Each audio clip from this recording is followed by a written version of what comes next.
जरा सुनिएगा और समझिएगा। ठीक है। आजकल पाकिस्तान से कोई बहुत अच्छी खबरें निकलकर सामने नहीं आ रही। मालूम है कि बलूचिस्तान में अब ऐसे स्कूल हैं जहां पाकिस्तान के झंडे नहीं लहराए जा रहे। पाकिस्तान के फ्लैग्स, झंडे और नेशनल एंथम की भी कदर नहीं की जा रही बलूचिस्तान के स्कूल्स वगैरह में। ना ही वहाँ के बच्चों को अब पाकिस्तान का कौमी तराना पढ़ाया जाता है। हम ये एक्सपेक्ट नहीं कर सकते कि बलूचिस्तान पाकिस्तान के अंदर मिंगल होगा या पाकिस्तान का पार्ट होगा, हिस्सा होगा, वो फिर निकल जाएगा, या वो इंडिया के साथ हो जाएगा या वो अपना एक अलग मुल्क बना लेगा। एट द मोमेंट ये सिचुएशन है कि वो कह रहे हैं भाईजान हम पाकिस्तान के झंडे को नहीं मानते और हम झंडा नहीं लहराएंगे। वजीर आला बलूचिस्तान को ये कहना पड़ा कि भाई साहब झंडा लहराएं, कौमी तराना चलाएं, झंडा लहराएं, कौमी तराना चलाएं, नहीं तो आप नौकरी से चले जाएंगे। ये जो एंटी पाकिस्तान के नाम से जो चला रहे हैं ना सिस्टम सारे, आप ये देखें ये लोग आ कहाँ से रहे हैं। ये लोग सारे इंडिया की रॉ एजेंसी है जिसके ट्रेन किए हुए लोग हैं, ये हम में से ही हैं। तुम्हें कैसे पता चला? अगले 24 घंटे बड़े अहम हैं पाकिस्तान के हवाले से, बलूचिस्तान के हवाले से। आज भी 5 पंजाबियों को बलूचिस्तान में चलती बस से निकाल कर कत्ल कर दिया गया है। मैं तो पंजाबियों को कहूँगा कि ना जाएं बलूचिस्तान, और जो बलूचिस्तान में पंजाबी हैं मैं उनको कहूँगा वहीं रहें। और जब ये दहशतगर्द थम जाएं, क्योंकि गवर्नमेंट ऑफ बलूचिस्तान तो आपको प्रोटेक्ट नहीं कर सकती ना। वक्त हर मुहिब्बे वतन पाकिस्तानी की नजर खैबर पख्तूनख्वा और बलूचिस्तान में बढ़ती हुई दहशतगर्दी पर लगी हुई है। कमजोर पड़ता है, यह नुकसान पहुंचाया जा रहा है पाकिस्तान को, पाकिस्तान के अंदर से पाकिस्तान की जड़ों को खोखला किया जा रहा है। ये जो सिचुएशन है कि झंडा नहीं लहराया जाएगा, मेरे लिए ये डाइजेस्टेबल चीज़ नहीं है, मेरे से ये चीज़ हजम नहीं हो रही। झंडा नहीं लहराया जाएगा तो भाई किसका झंडा होगा? वो भाई झंडा लहराते हैं BLA वाले, अपना झंडा लहराते हैं।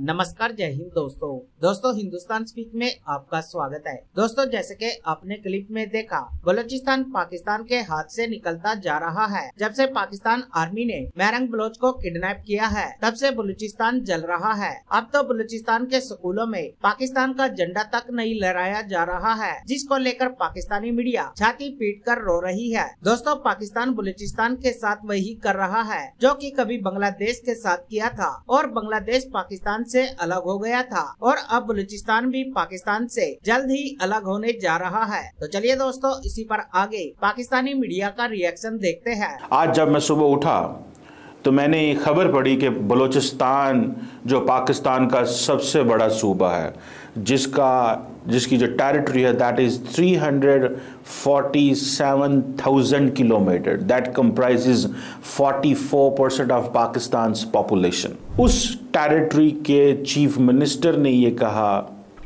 कि बलूचिस्तान के स्कूलों, कॉलेजेस और यूनिवर्सिटीज़ के अंदर अगर पाकिस्तान के झंडे नहीं लहराए जा रहे और वो सरकारी बाबू जो पाकिस्तान का नेशनल एंथम और पाकिस्तान के सरकारी झंडे की कदर नहीं करते, हम उन्हें निकाल देंगे। मैं देख रहा था कि अपोजिशन लीडर मौलाना फजलुर रहमान की पार्टी JUIF कह रही है कि बलूचिस्तान में अब ऐसे स्कूल हैं जहां पाकिस्तान के झंडे नहीं लहराए जा रहे। इस चीज़ ने मुझे परेशान किया, मैं थोड़ा ही बड़ा तो मैंने एक और ख़बर देखी कि गवादर का एक इलाका है और हमारा, वहाँ पे 5 पंजाबी वर्कर्स को बसों से नीचे उतार के कल रात कत्ल कर दिया गया।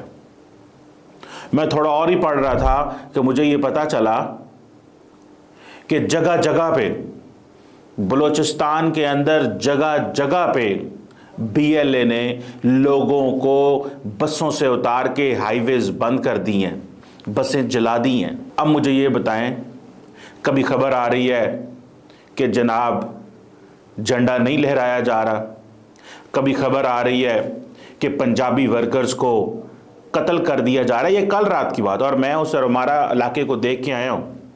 मैं उस औरमारा इलाके को, जो ग्वादर की ही एक तहसील है बेसिकली, मैं उसको देख के आया हूँ। आप इमेजिन नहीं कर सकते कि कितनी खूबसूरती है वहाँ पे, आपका तसव्वुर भी नहीं हो सकता।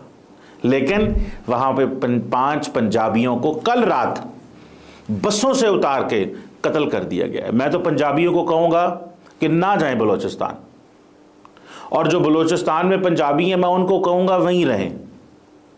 और जब ये दहशतगर्द थम जाएं, क्योंकि गवर्नमेंट ऑफ बलूचिस्तान तो आपको प्रोटेक्ट नहीं कर सकती ना, उनके पास तो इतने वसाइल, रिसोर्सेज, लेवीज तो आपको पता है वैसे ही एक ठगों का नाम है। जो लेवीज हुकूमत पाकिस्तान से 92 अरब रुपए 92 बिलियन रुपीस लेती हैं, वो बलूचिस्तान के अंदर लोगों को प्रोटेक्ट नहीं कर सकती। और वो लेवीज तो सरदारों के काम आती हैं, अवाम के काम तो आती नहीं है। वो लोग जो सिक्योरिटी गार्ड है सरदारों के, इन बड़े ताकतवर लोगों के, हुकूमत के पल्ले से पैसा जाता है। हम किसको इल्ज़ाम दें? जब पंजाबी लोगों की लाशें बलूचिस्तान से पंजाब के अंदर आएंगी तो किसको इल्ज़ाम दूं मैं किससे पूछूं? या पंजाबी क्या करे? क्या हम बलूचिस्तान कत्ल होने जाते हैं? क्या बलूचिस्तान पंजाबियों की कत्लगाह है? क्या बलूचिस्तान में ऐसे ही कत्ल होते रहने हैं? और वजीर आजम ने और सदर ने कंडेम करता है। भाई मैं भी कंडेम करता हूं। आप में और मेरे में क्या फ़र्क है? आप कुछ नहीं कर सकते। और बलूचिस्तान की वैल्यू इस्लामाबाद में इतनी है कि वजीर आजम 1 डे ट्रिप पे जाते हैं बलूचिस्तान। 1 डे ट्रिप पे, 1 डे ट्रिप भी लफ्ज़ गलत है। 1 डे ट्रिप में तो हो सकता है कोई रात भी हो। बलूचिस्तान वजीर आजम कुछ घंटों के लिए जाते हैं, एहसान करते हैं वहां पे जाने के लिए, एहसान करते हैं बलूचिस्तान पे कि जनाब हम आपके पास आ गए। और अगले दिन कुछ सरकारी बाबू और मिनिस्टर गए हुए तो 1 डे ट्रिप, एक सूट पहन के जाते हैं, एक सूट। एंटी पाकिस्तान के नाम से जो चला रहे हैं ना सिस्टम सारे, अब ये देखें ये लोग आ कहाँ से रहे हैं। ये लोग सारे इंडिया की रॉ एजेंसी है जिसके ट्रेन किए हुए लोग हैं। ये हम में से ही हैं, बाहर से नहीं है। या तो कुछ अफगानी वो हैं जो हमारे ऊपर तपे हुए हैं, जिनको निकाला गया यहाँ से, अब वो गुस्सा इस तरह भी निकाल रहे हैं। दूसरा ये है कि बेरोजगारी की वजह से भी कुछ मामला तो हो रहे हैं। लेकिन गवर्नमेंट की रिट जो है ना बलूचिस्तान के अंदर वो नाकाम हो चुकी है। रेलगाड़ी का वाकया आप देखें, 15 दिन हो गए आज जाफर एक्सप्रेस को, और आज उसका दोबारा जो ना आज पहली ट्रेन वो गई है। 16 दिन के बाद वो ट्रेन आज बहाल होकर आज गई है। तो अब उन गवर्नमेंट ने ऐलान ये कर दिया है बलूचिस्तान में, वज़ीर आला ने, कि कराची से, क्योंकि इनकी मेजोरिटी बलूचिस्तान की कराची में ज़्यादा कारोबार करने वाले लोग हैं, मजदूर तबका लोग हैं सारे, ये ज़्यादा कराची को फोकस करते हैं। पंजाब में, लाहौर में बहुत कम है।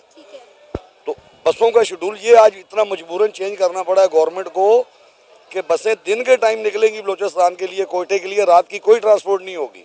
ये आज का हमारी सिक्योरिटी के ऊपर सवाल या निशान है ना कि हमने अपना वक्त बदल लिया लेकिन हम हालात नहीं बदल सके। आप ये देखें सिक्योरिटी फोर्सेस कहाँ कहाँ पर अपना फोकस करें, आप मुझे बता दें।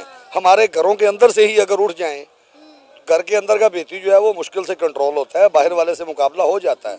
अब बलूचिस्तान को पकड़े तो पंजाब में शुरू हो जाता है, पंजाब को पकड़े तो KPK में शुरू हो जाता है, KPK को पकड़े तो सिंध में काम शुरू हो जाता है।